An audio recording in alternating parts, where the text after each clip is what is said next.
अखेरच्या वळणावर यावा, मंद सुगंधी असा भुरा, थकले पाऊल सहज उठावे, आणि सरावा प्रवास सारा, आणि सरावा प्रवास सारा.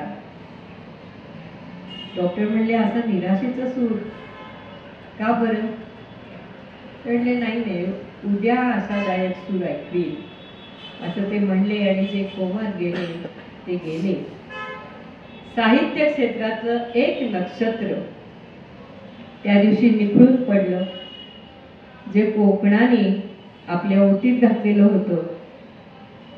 पण त्याची याद मनात ठेवणं हे प्रत्येक मराठी साहित्य विश्वातल्या विद्यार्थ्याचं, रसिकांचं कर्तव्य आहे. कसा होता आरती प्रभूंचा प्रवास, कसं त्यांचं संघर्षमय जीवन, लिखाण, काव्य याविषयी ज्यांनी अभ्यास केला आहे त्या डॉक्टर माधवी वैद्य यांनी पुणे नगर वाचन मंदिराच्या कार्यक्रमात सर्वांना माहिती दिली. नमस्कार. पुणे नगर वाचन मंदिर मासिक वाचन कट्टा यामध्ये मी आपल्या सर्वांचं हार्दिक स्वागत करतो. दर महिन्याच्या दुसऱ्या रविवारी आपण हा वाचन कट्टा घेत असतो.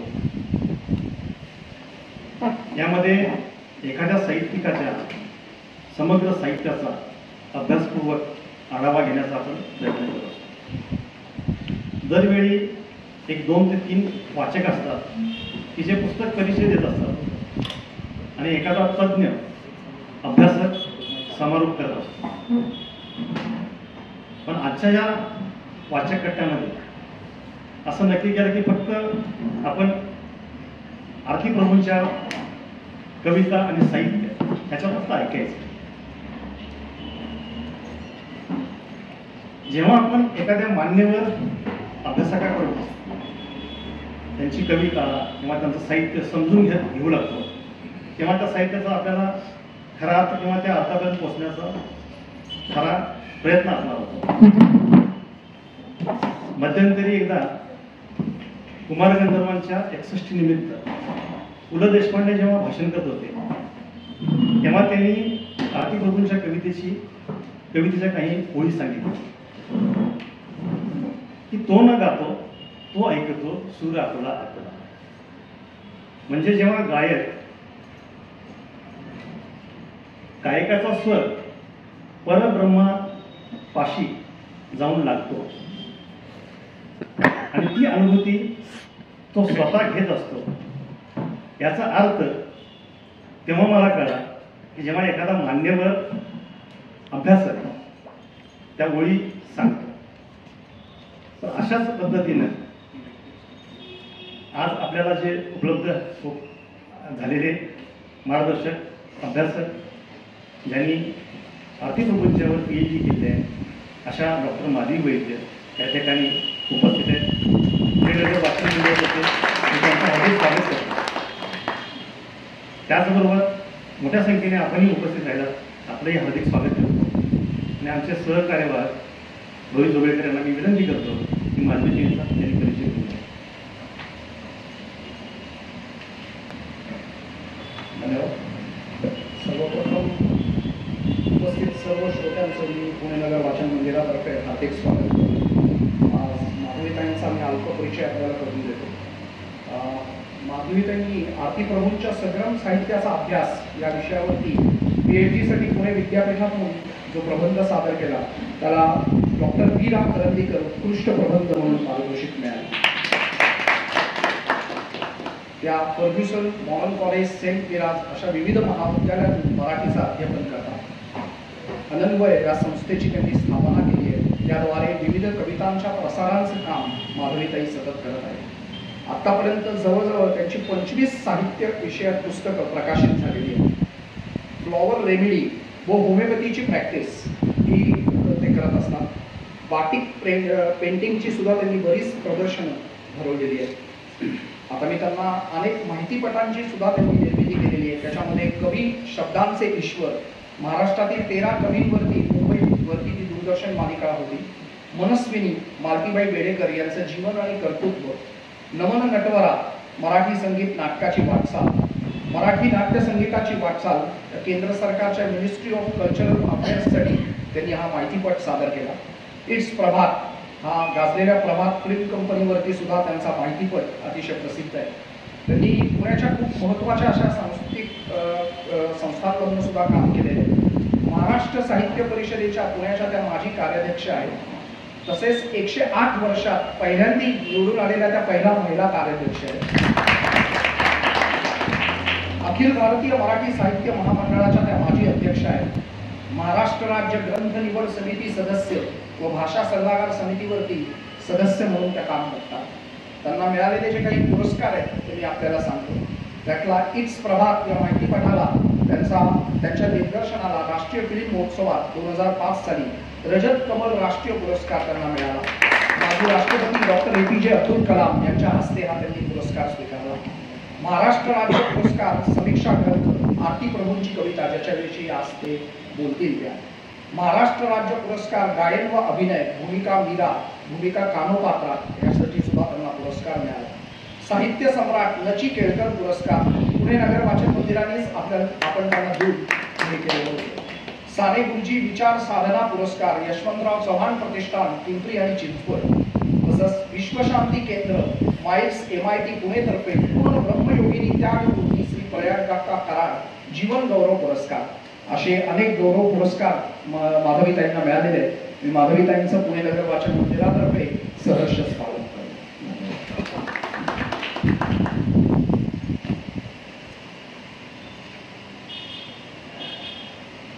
आमचे अध्यक्ष माननीय मधु मिलिंद नेते सर यांना मी विनंती करतो की माधवीताईंचा सत्कार करा.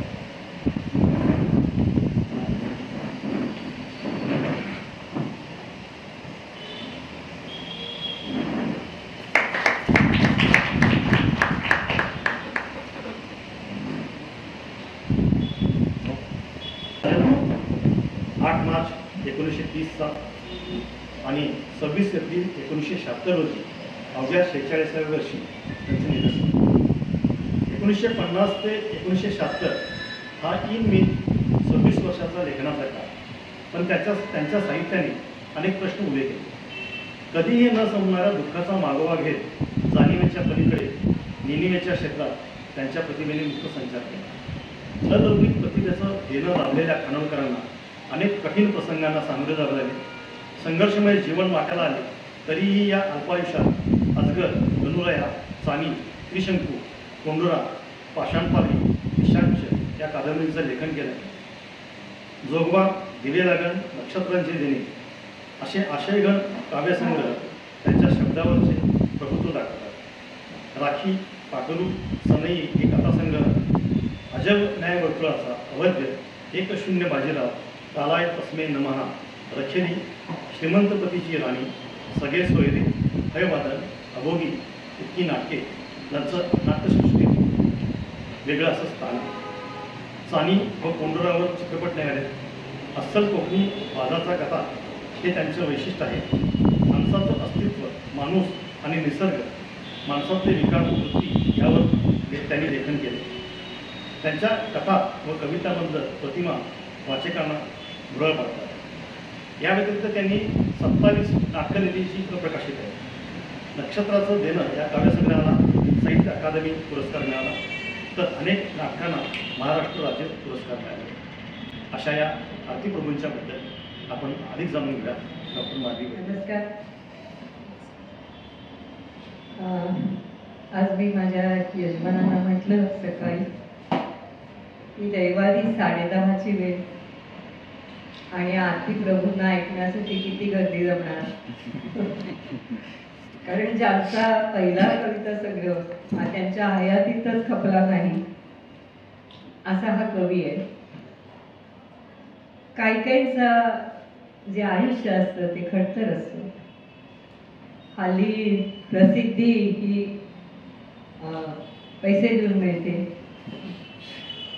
त्याला शॉर्टकट्स अनेक असतात. तसे काही प्रकार आरती प्रभूंच्या समोर नव्हते आणि त्यामुळे त्यांनी जे आपल्या स्वभाव धर्मानुसार जे लेखन केलं त्याच्यासाठी त्यांना याची खर्चही नव्हती की किती खपेल, काय खपेल, कुणाला आवडेल. बस मी लिहितो आणि लिहितो, माझ्या प्रकृती धर्मानुसार लिहितो, ही त्याची एक अटकळ होती लिहिण्याची. अशा कवीवरती ऐकायला तरी तो टीव्हीचा स्क्रीन सोडून कोणी येईल का असं मला वाटत होतं. बरं झालं काल मॅच संपली लवकर, नाहीतर मला इथे येणं पण अवघड झालं असतं. इतकी मी क्रिकेटची फॅन आहे. मी एक विनंती करते. माझी खूप प्रिय विद्यार्थिनी इथे आलेली आहे केतकी. तिला मी प्लीज शक्य असेल ते इथे येऊन बसायला सांगते, म्हणजे मला फर्ग्युसनच्या वर्गात लेक्चर देते असं काहीतरी समाधान वाटेल. आणि दुसरं म्हणजे माझे यजमान श्रीयुत वैद्य हेही आलेले आहेत, तर त्यांनाही मी सांगते की तुम्ही प्लीज पुढे या.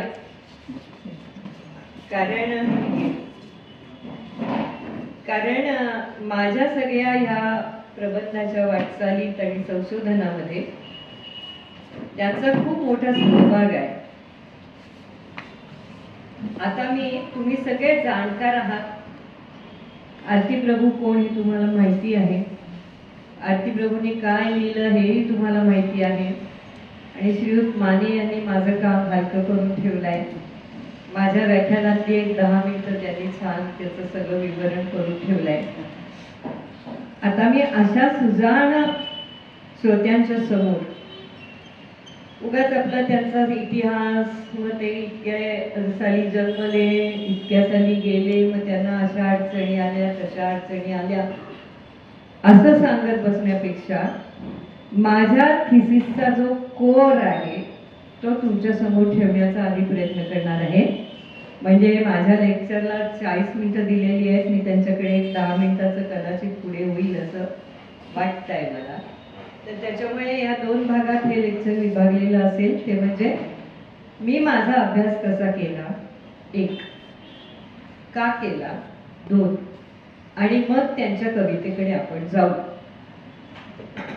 आता याच्यात अभ्यासातले 2 प्रवाह आहेत. एक प्रवाह असा म्हणतो की त्या लेखकाचं तुम्ही साहित्य पुढे ठेवा, त्या साहित्यापुरते तुम्ही बांधील राहा आणि त्या साहित्यावरती समीक्षा करून मोकळे व्हा. तुम्हाला त्याच्या खाजगी आयुष्याकडे जाण्याचं काहीही कारण नाही. एकदा कविता लिहून दिली आणि त्याच्यावरती सही झाली आरती प्रभू ती झाली. मग त्याच्या आरती प्रभू कसे होते, कोण होते, त्यांचा स्वभाव काय होता, त्यांनी काय भोगलं, काय सोसलं, याच्याकडे जाण्याचं काही कारण नाही. पण जेव्हा समग्र आरती प्रभू मी वाचला, त्याचा अभ्यास करायचं जेव्हा ठरवलं, समग्र आरती प्रभू वाचला, तसा तो प्रत्येक अभ्यासकांनी वाचावा असं मला वाटतं. त्याच्याशिवाय अभ्यासाला हात घालू नये असंही वाटतं. माझ्यापुरती माझी ही अभ्यासाची पद्धत आहे. आणि तो जेव्हा समग्र आरती प्रभू मी वाचला, त्याच्याचबरोबर अर्थातच तुम्हाला माहिती आहे आरती प्रभू म्हणजे चिंतन खानोलकर. तेव्हा त्यांचं सगळं म्हणजे त्यांच्या भाच्यानी त्यांना लिहिलेल्या त्यांनी भाच्यांना लिहिलेल्या पत्रापासून सगळं मी अभ्यासलं. तेव्हा मला आरती प्रभू एक वेगळ्या प्रकारे समजायला लागला आणि मग त्यांच्या सामर्थ्याबरोबर त्यांच्या मर्यादाही जाणवायला लागल्या. म्हणजे हा लेखक समर्थ आहे या सगळ्याला, पण तरी सुद्धा या लेखकाच्या लेखक म्हणून काही मर्यादा आहेत की ज्याला आपण असं म्हणू शकतो की ऑब्सेशन्स आहे. He is an obsessed writer. काही काही गोष्टींच्या विषयी त्यांना ध्यास आहे आणि त्या ऑब्सेशन्समुळे त्यांचा जो लेखनाचा विकास व्हायला पाहिजे तो कदाचित वेगळ्या वाटेने गेला असता तर तो जाऊ शकला नाही, कारण ती ऑब्सेशन्समुळे तिथे त्या मर्यादा पडल्या. आता ह्या ऑब्सेशन्समुळेच त्यांची प्रतिमासृष्टी ही गूढ झाली. या ऑब्सेशन्समुळेच त्यांची अभिव्यक्ती ही गूढ झाली. जसं आपल्याला वाटलं की अरे आपल्या हा समजण्याच्या परे असलेला लेखक आहे, म्हणजे हा आपल्याला आवडतो आहे, पण हा आपल्याला कळलाय का, तर तो कळत नाहीये. काहीतरी गूढ असं व्यामिश्र, पुलंनी म्हटलंय की त्यांचं साहित्य हे व्यामिश्र आहे.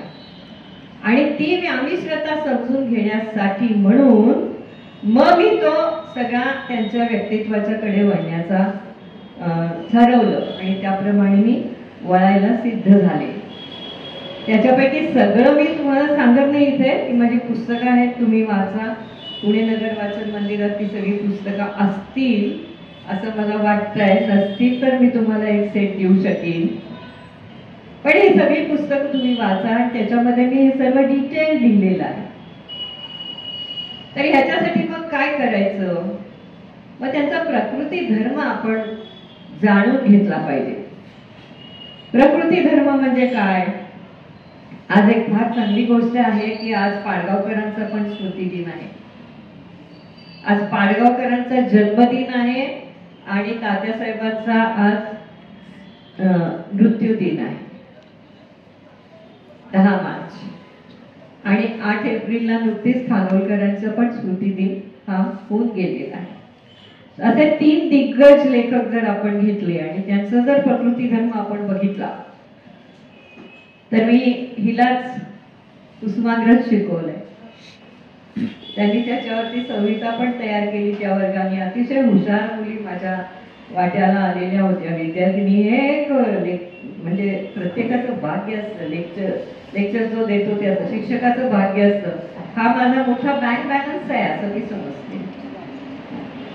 तर अशा हुशार मुलींना मी कुसुमाग्रज शिकवता त्यांच्याही प्रकृती धर्माकडे गेले आणि कुसुमाग्रजांच्या एकेकडे आशावादी आणि तेजाळलेली कविता, मला त्यांना शिकवताना आदिप्रभूंची एकदम झाकोळलेली आणि निराशावादी काहीशी आणि काहीशी अंधारी आणि खोल खोल गुहेत आपल्याला जायला लावणारी अशी कविता.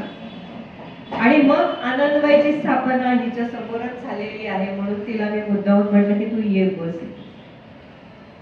आनंदबाईची स्थापना 35 वर्षापूर्वी फर्ग्युसनच्या अँफीमध्येच झाली आणि ह्या मुलींनी संहिता लिहिली त्याची शब्दोत्सव म्हणून कुसुमाग्रजांच्या साहित्याची. आणि त्याच्या प्रयोगाच्या वेळी आनंदबाईची स्थापना ती 35 वर्ष आम्ही वेगळे वेगळे कवी मांडले. त्याच्यापैकी आमचे पाडगावकर म्हणजे आनंदवादी कविता आहे. आनंद यात्री मी आनंद यात्री असं म्हणणारी कविता आहे.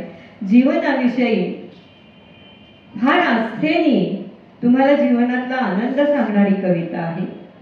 असे म्हणजे 3 त्रिकोण माझ्या अभ्यासाचे हे माझ्या मनात आज सिद्ध होत आहेत या सगळ्या 3 लेखकांच्या निमित्ताने.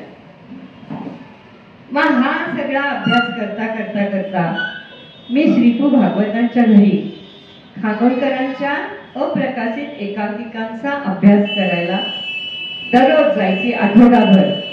किती भाग्यवान! खानोलकरांच्या अभ्यासामुळे सगळे कोकणचे लेखक माझे नातेवाईक झाले. सगळ्यांच्या घरी मला फ्री एंट्री मिळाली, मानानी एंट्री मिळाली. म्हणजे आधी मधु मंगेश कर्णिक घ्या, मंगेश पाडगावकर घ्या, विद्याधर भागवत घ्या, श्री उपाध्ये घ्या, असे सगळे लेखक हे माझे होऊन गेले. आणि श्रीपू भागवतांनी सुद्धा मला आपली मानलं. आणि त्यांच्याकडे असताना मी त्यांना असं म्हटलं की श्रीपू मी अभ्यास सहलीला जातेय खानोलकरांच्या, कारण हा कवी मला त्याच्याशिवाय उलगडणार नाही असं मला वाटतंय. त्यातली जी गूढता आहे किंवा ऍब्सर्डिटी आहे ती माझ्या लक्षात येणार नाही कोकणचा निसर्ग बघितल्याशिवाय, तिथलं वातावरण बघितल्याशिवाय असं मला वाटतंय. आणि म्हणून मी कोकणच्या सहलीला निघाले. बरोबर प्रश्री नेरुरकर होते, माझे मार्गदर्शक अभ्यासक डॉक्टर भाजी फडके होते, वैद्य होते बरोबर. आणि आम्ही 7-8 दिवस तिथे राहून कोकणची सहल करून आलो. तेव्हा मला आरतीप्रभूचा म्हणजे हिमनगाचा थोडासा भाग असा मला समजला. आत्ताच कोकण नाही. हा किती साली आपण गेलो होतो? 84 साली मी थिसीस सबमिट केला होता. त्याच्या आधी 6-7 वर्ष आम्ही गेलो होतो. आणि जाताना माझ्या सगळा आरतीप्रभू हा मुखोद्गत होता. म्हणजे वळणावरती ती मी कविता म्हणत म्हणत म्हणत त्यांच्या गावी पोहोचले. आणि त्यांच्या गावी पोहोचल्यावरती मला असं सगळं त्यांचं पिक्चरच कोकण, जरी ते मुंबईला आले तरी सुद्धा त्यांनी येरेघाना का लिहिलं असावं हे लक्षात आलं. आणि मग तिथलं जे सगळं वातावरण, त्यांच्या तिथल्या वातावरणातल्या त्या मित्रांशी गप्पा गोष्टी करणं, त्यांच्याकडून आरती प्रभू समजून घेणं, हे सगळं केलं. तेव्हा माझ्या लक्षात आलं की कोकणामध्ये त्यांनी असं दारिद्र्य भोगलेलं होतं. आपल्या पुण्या मुंबईकडच्या लोकांना हे दारिद्र्य काय प्रकारे भोगलं होतं त्याची कल्पना करता येणार नाही. आणि मग एक एक एक एक एक एक कवितेचे धागे मला सापडत गेले. त्यांचा एक मित्र उडाळलाच, त्यांनी मला खूप मदत केली. त्याचं नाव श्री उपाध्ये. दुसरा मित्र विद्याधर भागवत. आणि त्यांनी त्यावेळची त्यांची कवितेची आस काय होती. आपण पुण्या मुंबईसारख्या ठिकाणी ग्रंथालय असून सुद्धा ग्रंथालयांमध्ये जात नाही, त्यामुळे ही आज आपल्याला कळत नाही. पण विंदा करंदीकरांच्या कवितेचा आस्वाद घेण्यासाठी एक संबंध SSCच्या परीक्षेचा पेपर चुकवणारा हा कवी होता, एवढंच तुम्हाला सांगते. आणि त्यांनी सांगितलं, अरे या गणिताच्या पेपरची काय त्यांच्या साहित्यासमोर मदार आहे, मला काही त्याच्याबद्दल वाटत नाही. विंदा करंदीकरांची कविता माझ्या पुढे ही SSCची परीक्षा देण्याची सुद्धा पुढची गोष्ट आहे. तर असे हे आरती प्रभू. मग इंदिरा संत ते वाचायचे, नंतर खूप कवी पाडगावकर वाचायचे, इंदिरा संत वाचायचे वगैरे वगैरे. हा असं असून वाचलेला हा कवी आहे. उडाच्या हायस्कूलमध्ये गेले, काहीही वाचल्याची नोंद नाही, फक्त एक तुकाराम वगैरे असं वाचलेलं होतं, ज्याच्यामुळे कदाचित त्यांची अभंग रचना त्यांना स्फुरली असेल. मग त्यांचे बालार्क वैनते अंक बघितले, त्याच्यामध्ये मात्र त्यांच्या कवितेच्या काही पाऊल खुणा दिसल्या. पुष्पकुमार नावाने त्यांनी पहिलं कविता लेखन केलं. पुष्पकुमार, कवी पुष्पकुमार. त्याच्यानंतर वैनतेमध्ये चौकटीत डिझाईन मध्ये छापून आलेल्या त्यांच्या कविता चिंत्रित खानोलकर या नावाने आल्या. मग ही आरती प्रभू आली कुठून, कोणाला काही त्याची उत्तर देता येणार. आरती प्रभू कुठून आलं ना. मग मला श्री उपाध्ये म्हणले काही ना सुचत नाही काही, असं म्हटल्यानंतर मीच त्यांना असं म्हटलं की प्राणीनाम आरती नाशनम वरून तुमची कविता दुःखाची आहे, आर्ततेची आहे. तुम्हाला आता उद्या कोणीतरी विचारेल की तुम्ही आरती प्रभू नाव का घेतलं, मग तुम्ही काय सांगणार. तर श्रीपू भागवतांनी वर्णन केल्याप्रमाणे तो मौनाचा कवी होता. मौन हा त्यांच्या व्यक्तित्वाचा एक खास भाग होता. पटकन बोलायचे नाही ते. हल्ली कवी आपल्याबद्दल भरभरून बोलतात. प्रथित यश माधवी वैद्य वगैरे असं. प्रथित यश कवयित्री माधवी वैद्य. मी माधवी वैद्यांनीच ठरवायचं आपण प्रथित यश आहोत. तसलं काही नव्हतं त्यांच्या बाबतीत, विचकलेले होते. तिथल्या कुडाळकरांनी त्यांना हिणवलेलं होतं, खानावळ्या म्हणून हिणवलेलं होतं. साधी पॅन्ट शिवली तर त्यांची किल्ली उडवलेली होती. त्याच्यातून त्यांची एक फाटका कवी त्याला वाहवा हवी ही कविता आलेली आहे, तुम्ही परत वाचाय. त्याच्यानंतर तो निसर्ग बघितला, त्याच्या बहिणीला भेटले आणि ती भेट माझी फारच हृदय झाली. मी तुम्हाला हे सगळं सोडून, म्हणजे तुम्हाला जे कळलेलं नाहीये बाब तो मी आज तुमच्या समोर उलगडते. त्याच्या बहिणीने सांगितलं की अद्भुतच होतं त्याचं सौंदर्याकडे बघणं हे अद्भुतच होतं. म्हणलं म्हणजे काय होतं. तशी ती म्हणली की असं नाही, म्हणजे आपल्याला कसं एखादी मुलगी सुंदर दिसते तर मग सगळं त्याचं वर्णन करतात की नीट कवी वगैरे, तिचे ओठ असे, नाक असं, डोळे असे वगैरे वगैरे वगैरे. पण तो एखादी मुलगी दिसली तिच्या गालावरच्या एखाद्या तिळाने झपाटून जायचा. मग त्याने लिहिली कविता, जराच दिसली पोर फटी तुला आणि निसटली पोर दिठी तुला, जाता जाता तिळ गालीचा त्या कवीला गेला झुंबून. तर हे जे सौंदर्य आहे ते त्याच्याविषयी विलक्षण टिपण्याची गोष्ट होती. सगळं साकल्य आणि सौंदर्य कुठे असेल ती एक जागा तो टिपायचा आणि त्याच्यावरती आपलं सगळं काव्य लिहायचं. तर ही अशी त्याची काव्य प्रतिभा होती. सुंदर सुंदर कोकणातल्या दृश्यांकडे आकर्षित झालेलं हे कविमन माझ्या त्या नगरवाचन मंदिराच्या याच्यावर कोणीतरी येरेघनाविषयी लिहिलेलं आहे ते. पण ते एकच असेल का? खानोलकरांच्या बाबतीत काही सांगता येत नाही. माझा अभ्यासाचा खरा कस असा होता की त्यांचं प्रत्येक विधान हे सुरीवरती तावून सुलाखून कापून असं घ्यायचं. आरती प्रभूच्या त्यांनी 7-8 अशा वेगळ्या वेगळ्या लोकांना वेगळ्या वेगळ्या गोष्टी सांगितल्या. त्याच्यापैकी एक आहे की आरती रघुनाथ खानोलकर असं माझं खोटं नाव होतं. त्यामुळे आरती आरती आरती आरती करता करता आरती आरती झालं, ही एक आहे. नंतर आरती लिहिताना आरती म्हणजे त्र्यंबक खानोलकर, खानोलकर प्रभू, याच्यातलं प्रभू हे नाव मी घेतलं आणि खानोलकर काढून टाकलं, ही एक आहे. नंतर त्यांनी शंकररामाणींना पत्रात किंवा यांना मधु मंगेश कर्णिकांना किंवा या सगळ्या लोकांना लिहिलेलं आहे की मी माझ्या भविष्यातलं माझ्या जी जीवनसाथी होणार तिचं नाव मी आरती ठेवणार होतो, तीच ही आरती. मग म्हणे ती माझ्या प्रत्येक मुंबईच्या प्रत्येक शोला येते, तिच्यासाठी मी पहिल्या लाईनीतली प्रत्येक खुर्ची रिझर्व करून ठेवलेली असते वगैरे वगैरे.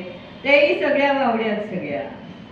मग स्वतःची होलिका पत्र मी छापून घेतली. मग ह्याच्यावरती एका मुलीवरती प्रेम होतं, मग तिचा भाऊ मध्ये पडला, मला बेदम मार खावा लागला वगैरे वगैरे. सगळ्या अशा टाइम बाउंड स्टोरीज ते फेकायचे.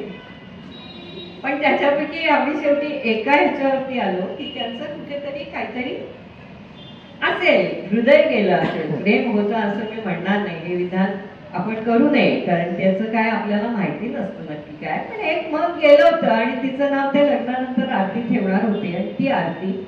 आणि प्रभू खानोलकर मधलं खानोलकर गेलं प्रभू. आता ह्या आरती प्रभूंना इंदिरा संत वगैरे सारख्यांच्या कविता वाचता वाचता वाचता ते मौजचे अंक, सत्यकथेचे अंक चाळायचे आणि त्यांना असं वाटायचं की आपली ही कविता याच्यात छापून आली पाहिजे. भयंकर भयंकर त्यांना त्याच्याविषयी ओढ होती. आणि म्हणून मग त्यांनी काय केलं, एक कविता शिपू भागवताला पाठवून दिली आणि त्या कवितेवर एक पत्र दिले. ते पत्र असं होतं की मी एक बालविधवा आहे, कविता करण्याची मला फार आवड आहे, आणखीही मी खूप साहित्य लिहिलेलं आहे, माझ्यासारख्या बालविधवेची कविता जर तुम्ही मासिकात तुमच्या छापून आली तर मला जरा उभारी मिळेल वगैरे वगैरे वगैरे. श्रीपू भागवत काही कच्च्या याचे चेहरे नव्हते, त्याआधी ते ओळखलं आणि ते त्यांनी आपल्या बहिणीच्या पत्त्यावरून पाठवलेलं पत्र होतं. त्यामुळे आरती प्रभूंचा खरा पत्ता त्याच्यावर नव्हता. द ना सामंत असं त्यांचं ते पत्र तिथून आलेलं होतं. एनिवे, श्रीपूंनी कालातल्या कालात नसून हे प्रश्न माझे उडवलेले होते आणि श्रीपू तितकेच हुशार, त्यामुळे म्हणजे हो का, हा असं काहीतरी कोणीतरी लिहिलंय पण तपासून पाहिजे. आणि त्याच्यामुळे हे आरती प्रभू हे नाव सत्यकथेमध्ये आलं पहिल्या वेळी. त्याच्या आधी एक कथा सत्यकथेत आलेली होती, पण ती चिंतन खानोलकर या नावाने आलेली होती. तर त्यांची ती पहिली कविता अशी आहे. आता सरी वळवाच्या ओसरू लागल्या, भरे निळी नवलाई जळी निवळल्या, गंध गर्भ भुई पोटी ठेवून वाळली, भुई चंपकाची पाने गंधळी चंदली. आता हिरव्यात फुले पिवळा रुसवा, गगनास मेघांचा हा पांढरा विसावा. आता रात काजव्याची माळावर झुरे, भोळी निर्झरी मध्येच बरळत झरे. शून्य शृंगार ते आता होत हळदिवे, शून्य शृंगार ते आता होत हळदिवे. आणि त्याच्या खाली सही झाली आरती प्रभू. आणि तो दिवस खानोलकर हा फार पुण्यवान आणि भाग्यवान असा मानतात की त्या दिवशी काय झालं मला कळलं नाही, पण त्या नावाखाली आरती प्रभू ही सही झाली खरी. मग त्यांच्या आईचा होता खानावळीचा व्यवसाय, मग त्यांच्या आईच्या बरोबर त्यांचंही नाव जोडलं गेलं. पण आई अतिशय कुशल, खंबीर, अतिशय त्याच्यासाठी झोकून देणारी, तिच्या हाताला अन्नपूर्णेचं वरदान आहे अशी ती बाई होती. आणि तिच्याबरोबर हा त्याच्या हिशोबाच्यासाठी व्यवहारासाठी बसत असे. पण यांचं तुकाराम वाण्यांच्यासारखंच होतं. ती संत तुकाराम यांना भगवंताच्या नावाविषयी जी ओढ होती ती आरतीप्रभूंना कवितेविषयी ओढ होती आणि त्यामुळे त्याच्यात ते रमले नाही. हळूहळू हळूहळू यांची उदासीनता आणि त्या सगळ्याचा परिणाम धंद्यावर झाला. खानावळ दबघाईला आली आणि अतिशय हालाकीची परिस्थिती त्यांच्या समोर उभी राहिली. रात्री जेवायला काय करायचं याच्याविषयी त्यांना म्हणजे प्रश्न पडायला लागला. लग्न झालेलं होतं, पोटी पोरं होती, काहीतरी करायला पाहिजेच होतं. आणि अशा वेळी एक दिवस जसे सगळे कोकणची माणसं जगण्यासाठी म्हणून मुंबईला येतात, तशी सगळी माणसं जशी मुंबईला आली तसे आरती प्रभू जगण्यासाठी म्हणून मुंबईला आले. मी जेव्हा आरती प्रभूंवर फिल्म करायला गेले तेव्हा मी बऱ्याच गोष्टी शोधत होते. अतुल कुलकर्णी हा माझ्या फिल्म मधला आरती प्रभूंचा रोल करणारा प्रमुख असा अभिनेता मी निवडला होता आणि त्याच्याकडून मला आरती प्रभूंचा रोल त्याच्याकडून करून घ्यायचं होतं. तेव्हा तो काही इतका प्रसिद्धी पावलेला नव्हता, पण त्यांनी केलेली चाफा ही एकांकिका मात्र मी आणि माझे मिस्टर बघायला गेलो होतो. सोलापूरची होती संस्था. आणि चाफाचा रोल बघता बघता मी माझ्या मिस्टरांना म्हटलं की पुढे मागे जर मी दृकश्राव्य कार्यक्रम केला आरती प्रभूंवर तर ह्याला हिरो म्हणून घेणार. आणि त्याला मी फोन लावला, तू कसा आहेस? छान आहे. म्हणजे तुझी शरीरयष्टी कशी आहे? छान आहे. नाही म्हणजे तुझे केस बीस कसे आहेत? छान आहेत. म्हणजे अहो काय विचारताय मला, काय मुलगी बिलगी बघताय का काय? मुलगी नाही बघत आहे, आरती प्रभूंच्यासाठी तुला रोल द्यायचा आहे म्हणून विचारणा करतेय. आणि मग तो अतिशय हुशार, प्रश्नच नाही. अतुल कुलकर्णी म्हणल्यावर मी काय तुमच्याशी बोलायचं. तर त्याला मी निवडलं आणि आम्ही कोकणात गेलो. आरती प्रभूंचं सगळं मिळालं पण त्यांचा चष्मा मिळेना. इथे बरीच लक्ष्मी रोडला दुकानं मिळाली पण नाही मिळाला. कोकणात गेलो तिथेही नाही मिळाला. पण मी फिल्म करते असं म्हटल्यानंतर तिथला एक माणूस माझ्यापाशी आला आणि तो म्हणला की तुम्ही काय बघताय इथे? म्हटलं एक चष्मा बघते. आणखी काय, कशासाठी तुम्ही फिल्म काय? छोटे गाव ते फिल्म करायला मला एक बाई येते, कॅमेरा खांद्यावर घेऊन आलेली आहे वगैरे. त्यांना ते अप्रूप होतं. तर त्यांनी मला सांगितलं की मला तुम्ही सांगा काय तुम्हाला लागेल ती. म्हटलं मला एक जनसेट हवा आहे, कारण मला खानोली निवतीच्या समुद्र किनाऱ्यावरती जाऊन त्याचं शूटिंग करून घ्यायचं होतं. तर तो म्हणला हो मी तुम्हाला सगळी व्यवस्था करून देतो. तुम्ही किती जण आहात? माझं मोठं असताना खटलं 8-10 जण माझ्या बरोबर असतात फिल्म करायची म्हणल्यावर. तर तुम्ही सगळेजण चहाला या माझ्याकडे. चहाला आले. मग त्यांनी असं वाढवत नेलं. मग तुम्ही नाश्ताही इथेच करा, मग तुम्ही जेवाय खायलाही इथे या. मग 10 दिवस त्याच्या घरी जेवलो खाल्लो सगळं कर. सांगायचं कारण तुम्हाला कळेल याच्या पुढे. हे सगळं झालं. त्यांनी माझी बर्दास्त उत्तम ठेवली. जायच्या वेळी मी त्यांना म्हटलं की आता मी निघते आहे. तशी म्हटलं एक छोटं काम आहे, देवघरात चला. देवघरात मी बसले, माझी ओटी भरली त्यांच्या मिसेसने. आणि ते म्हणले ठीक आहे मग आता लवकर या, पुन्हा आरती प्रभूवरती मोठा सिनेमा वगैरे करू आपण, या तुम्ही. तशी मी म्हटलं की एक माझंही काम राहिलंय आता. ते म्हणले काय? तशी म्हटलं या सगळ्या व्यवहाराचे मी तुम्ही प्रेमाने केलं हे बाजूला ठेवतोय, पण हा व्यवहार पण आहे. तर या सगळ्या व्यवहाराचं बिल किती झालं ते मला सांगा. ते म्हणले काय बोलताय माझं इथे, तुम्ही आमच्या माहेरवाशीत मगाशी ओटी भरली की तुमची माहेरवाशीत जाते म्हणून, तुमच्याकडे काय मी पैसे घेऊ का? तशी म्हटलं नाही ते सगळं ठीक आहे, हो ते मी मान्य करते, पण काहीतरी मला ठोस कारण कळलं पाहिजे, मग मी पैसे नाही देणार तुम्हाला. तशी म्हणले मग सांगू तुम्हाला, मी सांगणार नव्हतो पण सांगतो. आरतीची जेव्हा हलाखीची स्थिती होती तेव्हा माझीही हलाखाची स्थिती होती. त्याच्या जवळ जेव्हा खाण्यासाठी तांदूळ नव्हता तेव्हा माझीही स्थिती तीच होती. माझ्याही घरातले सगळे धान्याचे डबे हे रिकामे होते आणि त्या दिवशी त्याला एक मुठभर तांदूळ मी देऊ शकलो नाही. पण आता तुम्ही त्याच्यावरचं काम करायला आलात म्हणून मी तुम्हाला प्रेमाने हे म्हणतोय की मी तुम्हाला त्याच्यासाठी मदत केलेली आहे, याचे पैसे मी घेणार नाही. माझ्या डोळ्यात टचकन पाणी उभं राहिलं. त्या गृहस्थाचं नाव बापू नाईक आणि त्यावेळी त्यांनी तो अविनाश गेला आणि अविनाश गेला हसायचे आहे कुठे आणि कसे, कधी आणि कुणापास, येथे बोळ्या कळ्या नाही आसवंचा येतो वास. या कवितेचा अर्थ मला तिथे उमगला.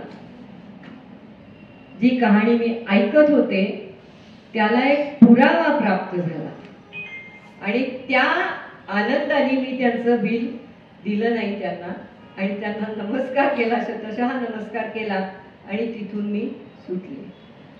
आता आरती प्रभूंच्या समग्र साह्य म्हणजे संशोधकांनी असे पुरावे गोळा करत हे खरं आहे, हे खरं आहे, हे खरं आहे असं नोंदी केल्याशिवाय आपल्या प्रबंधात त्या लिहू नयेत असं मला वाटतं.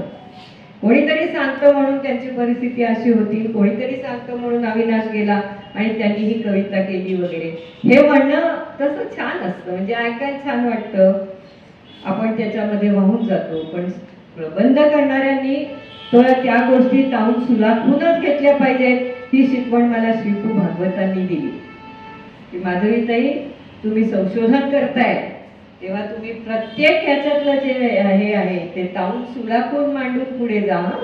मी तुम्हाला असा इशारा देतोय असं समजा हवं तर. आज श्रीपू नाहीत पण त्यांनी संशोधकांच्यासाठी हा फार बहुमोल सल्ला मला त्यावेळी दिला.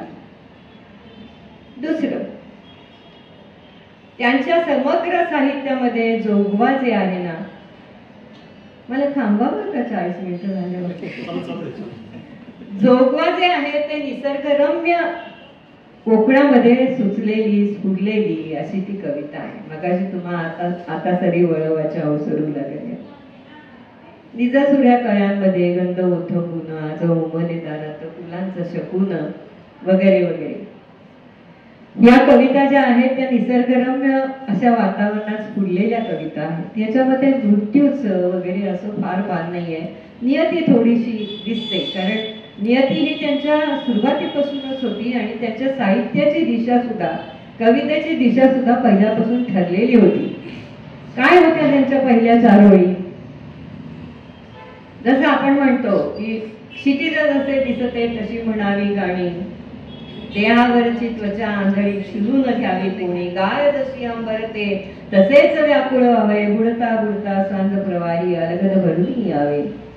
या ग्रेसच्या 4 ओळी आपल्या मनात ठसलेल्या असतात. पण आरतीप्रभूच्या शेवटच्या ओळी ठसल्यात आपल्या मनात, पण सुरुवातीच्या ओळी नाही ठसलेल्या.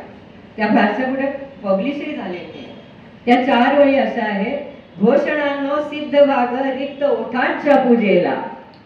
एक एक शब्द बघा, आऊन सुलाखून घ्या तुम्ही. घोषणांनो सिद्ध भाग, सिद्धता झालेलीच आहे तिथे. कशासाठी?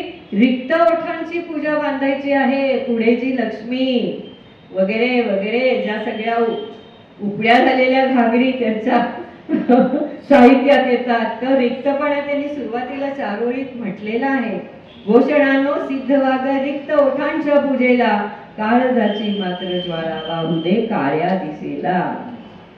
काळजाच्या रेघेची काळी दिशा ही त्यांची त्यावेळच्या 4 ओळीत ठरलेली आहे. तिथे सिद्धता झाली आहे लेखणीची की मी तुम्हाला माझ्या साहित्यातून कदाचित हिरवेगार असं काहीही दाखवू शकत नाही. आनंदाची कारंजी इथे कदाचित उसळणार नाही. इथे जीवनाचा जन्मोत्सव तुम्हाला बघायला मिळणार नाही, पण मृत्यूचं तांडव मात्र माझ्या लेखनात तुम्हाला मी निश्चित दाखवीन. ती काळजाची काळी रेख आणि ती काळ्या दिशेने वाहणारी आहे. ज्यांना झेपेल त्यांनी घ्यावी, नाही त्यांनी सोडून द्यावी. कारण या माझ्या आजाड कवितेच्या वाट्याला जाऊ नका. ती ज्या वाटा चालते आहेत त्या आहेत तिच्या स्वभावातून, आंतरिक स्वभावातून स्फुरलेल्या. मोडून पडाल. इशाराच दिलाय शेवटच्या संग्रहामध्ये. तिला पाहायचे डोळे प्रथम मिळवा, मगच पहा तिच्याकडे मान उंच करून. ती भोगते जे जे काही, त्यातल्या तिळमात्रही वेदना तुम्हाला सोसायच्या नाही. त्यामुळे मृत्यूविषयीचं आकर्षण हे इतकं प्रचंड होतं या माणसाला की तो त्यांच्या मुलांना म्हणायचा, मला ना कवी शैलेसारखा मृत्यू होईल, माझ्या मृत्यूचा सगळीकडे उद्घोष होईल, त्याच्यासारखा मला मृत्यू येईल. मग ही जोगवाची सगळी आपली निसर्गविषयक कविता जर आपण बाजूला ठेवली तर दिवे लागण येतो. आणि दिवे लागणीमध्ये मात्र ही काळी रेषा जी आहे ती अधिक गडद गडद होत जाते. सगळे रंग तिथे समाप्त होतात आणि फक्त एक काळा रंग, आणि मी जे पातळ नेसले तो उदी रंग, पारवा रंग हा तिथे उरतो. पिवळा रंग औषधाला दिसत नाही. निळसर रंग, तांबूस लाल रंग, हा सगळा रंग त्यांच्या कवितेत असा दाटून येतो आणि तो कदाचित आपल्याला सहन होतो, कुठे कुठे कुठे कुठे सहन होत नाही. चाल बाबा चाल पुढे, मोज तुझे तूच तडे, मग नुसता एक तवंग निष्ठुरपणे फुंकून बघ, दिसेल खरे कडू जग, रंगाविना सोली उढग, दुखतील हाडे चुन्याची, पावले तुझी कातड्याची, मरण माडी चढायची, एक एक पायरी जिन्याची, पावलो पावली विरत जाय, मागे फिरू नकोस बाबा, मागे फिरू नकोस, कुठे ठेवशील दरीत पाय. आजूबाजूला काळोख आहे, दर्या आहे आणि हे जगणं म्हणजे असह्य झालेलं आहे.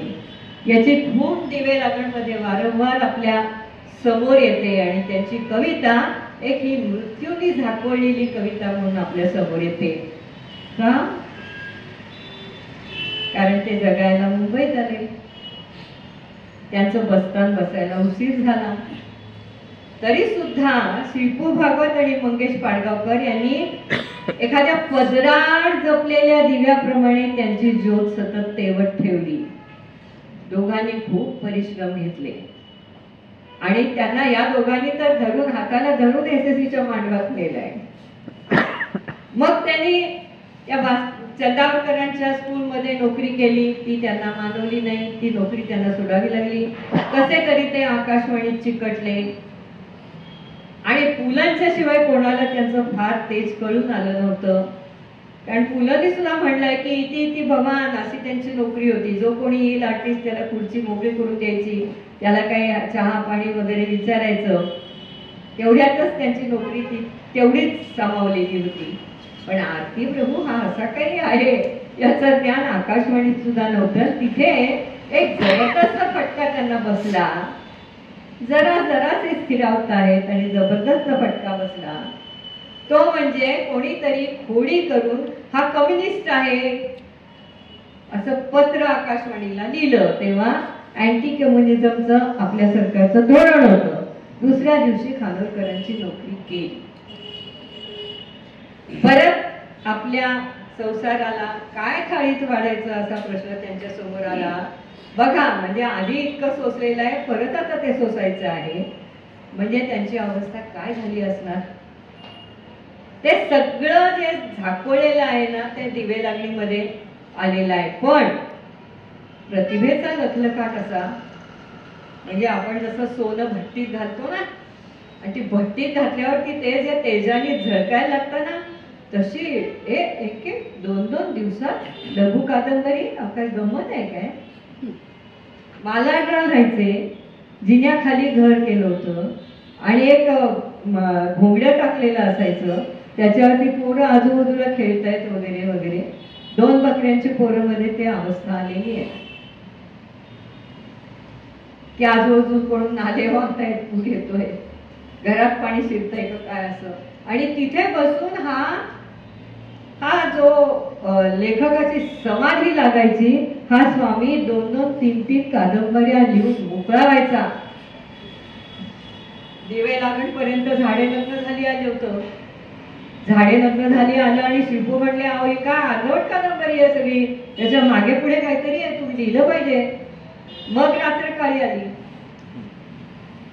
मग अजगर आली, मग कोंडुरा आली, असं सगळं एक एक होत गेलं. पण दिवे लागणीपर्यंत मनाची अशी साकळलेली घट्ट, एखादा आपल्याला जखम व्हावी आणि रक्त साकळतं ना आपलं, प्रवाही होत नाही तिथून, तशी ती साकळलेली मनाची जी अवस्था आहे ती दिवे लगन मध्ये आलेली आहे. तुम्ही परत एकदा दिवे लगन काढा आणि मी म्हणते त्याचा प्रत्यय तुम्हाला येतो की नाही ते सांगा.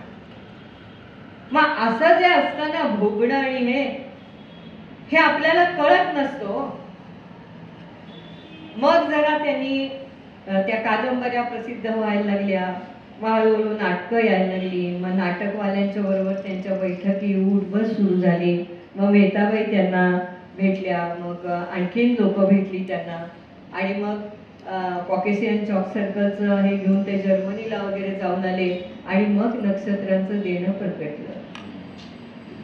तोपर्यंत आरती प्रभू या नावाला काहीतरी वजन आलेलं होतं, काहीतरी बेस लोकांना कळलेला होता, आणि ही काहीतरी वेगळी कविता आहे. फक्त जीएननी त्यांची कविता ही, माझं सहोदर म्हणून पुस्तक आहे तुमच्या लायब्ररीत आहे का हो, आहे की नाही माहिती नाही, जरूर त्याची कॉपी मी देईन तुम्हाला. त्याच्यामध्ये मी जीए, खानोलकर आणि ग्रेस या तिघांच्या प्रकृती साधण्याची थोडीशी एकमेकांशी तुलना केलेली आहे. बघा तुम्ही वाचून कशी वाटते. तर तिघांची निर्मिती अवस्था ही मला साम्य असलेली वाटली, तिघांचंही प्रतिमा विश्व साम्य असलेलं वाटलं. मग तुम्हाला आता कळेल की आरती प्रभूंच्या काव्यामध्ये मोर का नाही, कावळा का आहे, नाही का. प्रकृती धर्म वेगळे आहेत, पण ग्रेस नाही कावळा सुंदर वाटतो, जीए नाही कावळा सुंदर वाटतो, आरती प्रभूलाही कावळा सुंदर वाटतो. एक मात्र आहे की आरती प्रभूंच्या हातात देवानी लेखणी दिलेली होती, त्याच्यावरती त्यांचं निश्चित प्रेम होतं, आणि त्या प्रतिभेचं वरदान आणि शब्दांचं वरदान असं मिळून त्यांनी तो संबंध आयुष्याचा डोला असा पेललेला होता. बरोबर कल्पनारंजन होतं.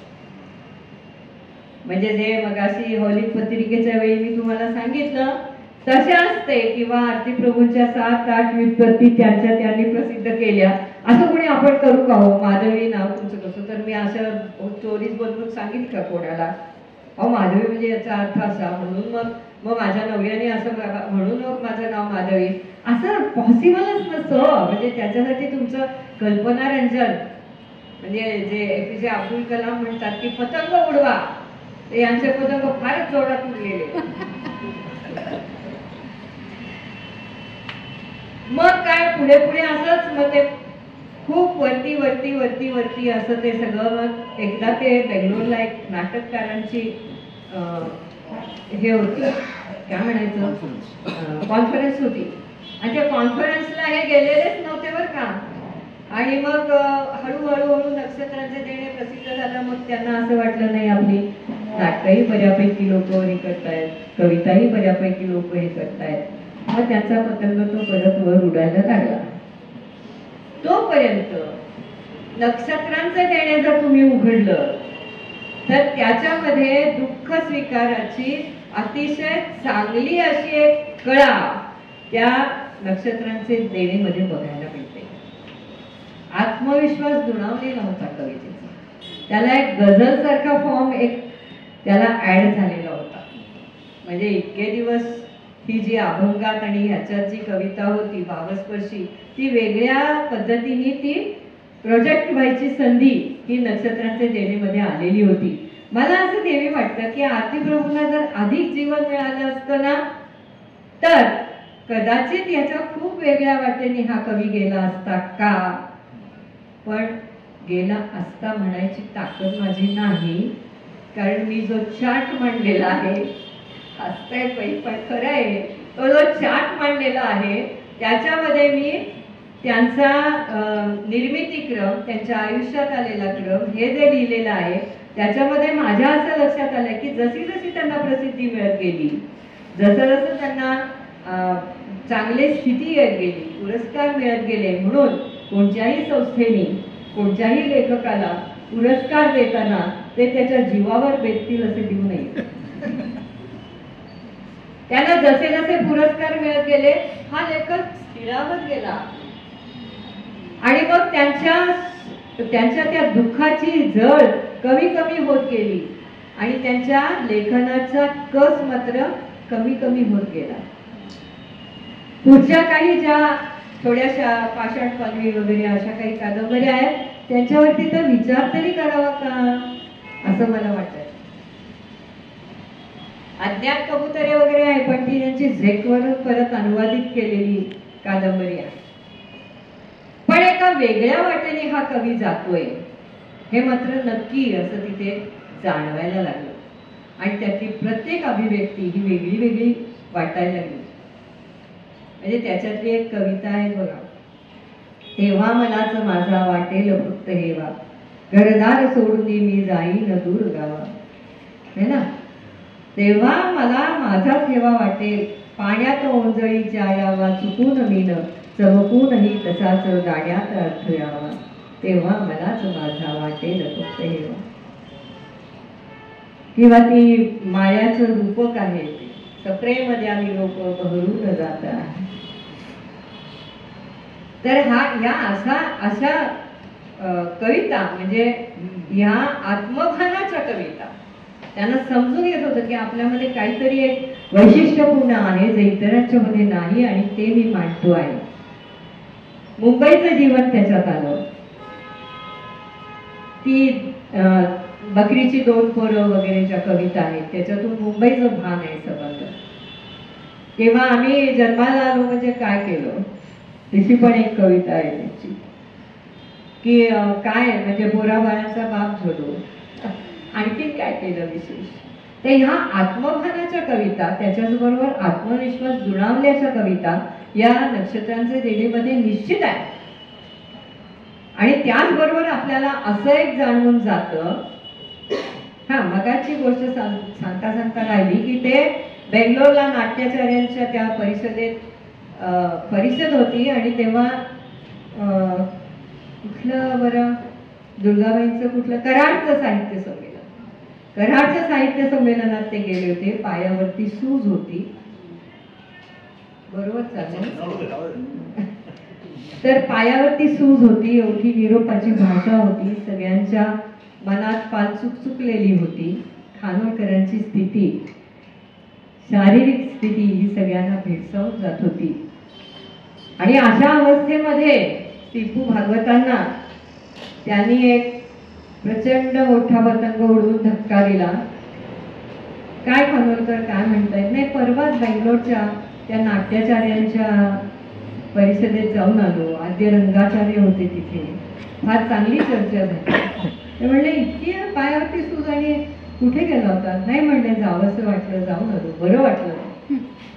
मग त्यांचा जो मुलगा त्र्यंबक त्यांच्याकडे श्रीपू म्हणले की अरे त्यांच्या पायावरती एवढी सूज आहे आणि हे म्हणतायत की मी बेंगलोरला जाऊन आलो, तुम्ही त्यांना पाठवलं कसं. तर ते म्हणाले, त्र्यंबक म्हणला कुठे काय पाठवलं, ते इथेच होते.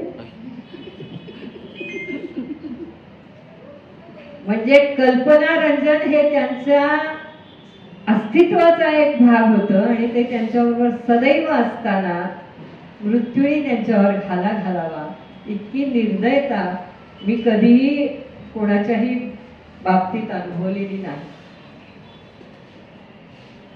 आणि अशी परिस्थिती असताना सुद्धा कविता ही आपली जिवलग मैत्रीण आहे.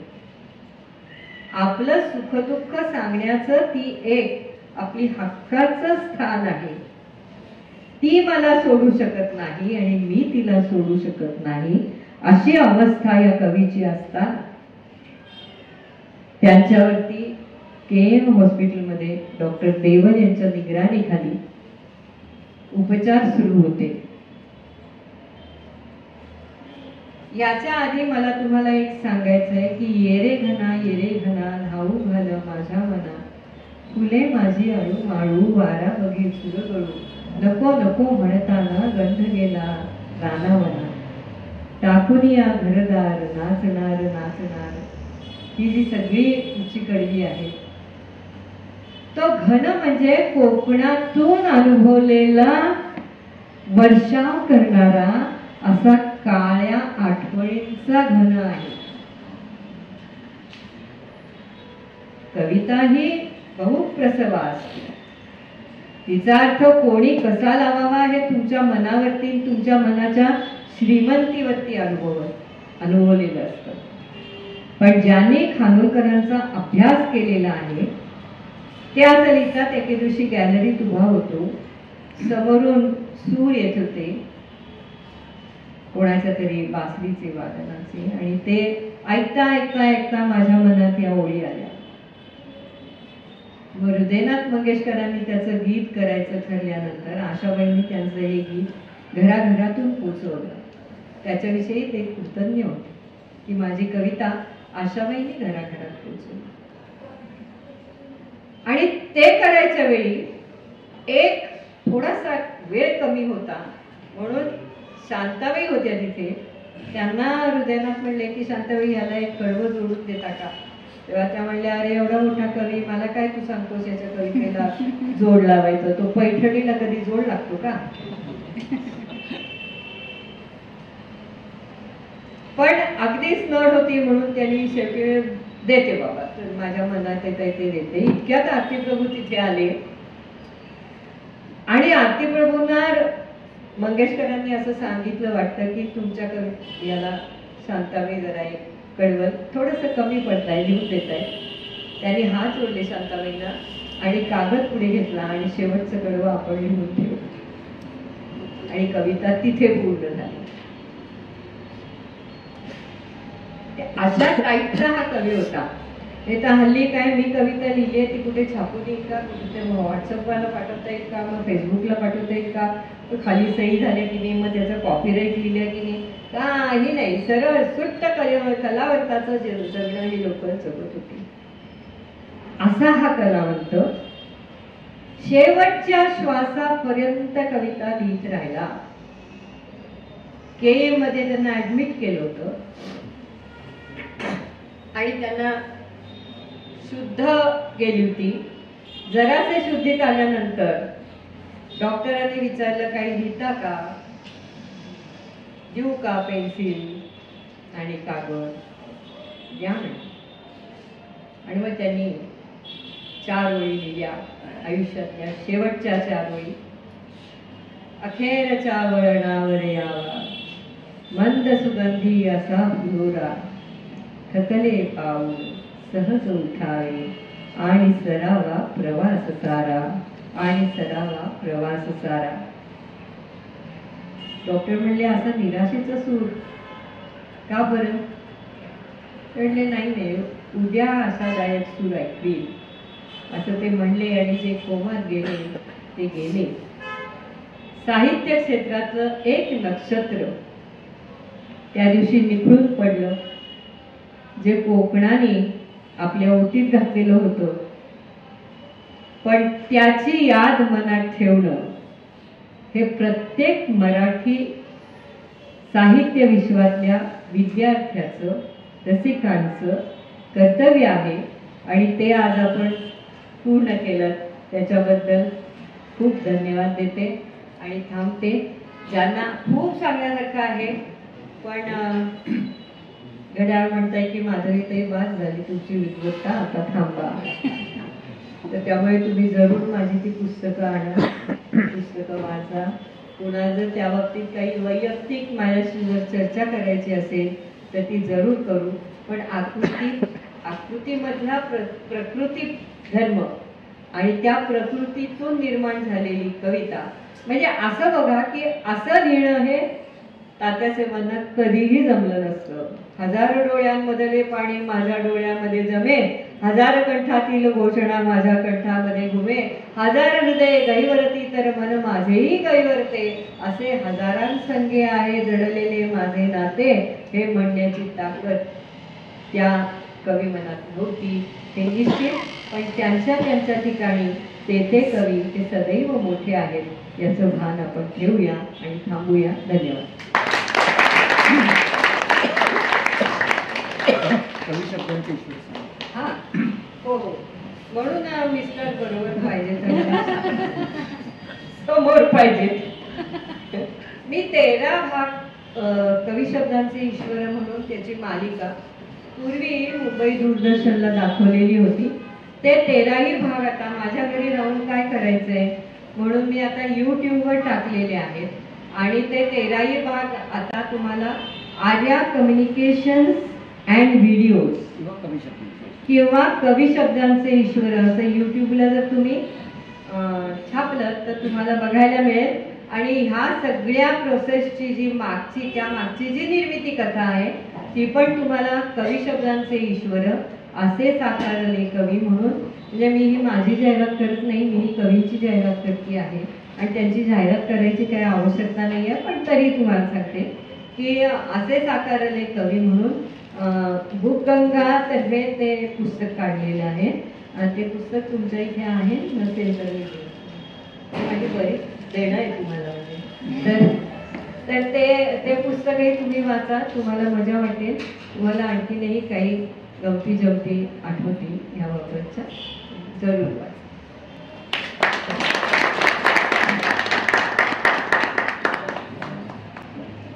आरती प्रभूंच्या कवितांचं किंवा साहित्यातलं एक वैशिष्ट्य होतं की भरदार शब्दकळा आणि तसाच पण अर्थवाही शब्दकळा ह्या समीक्षकाच्या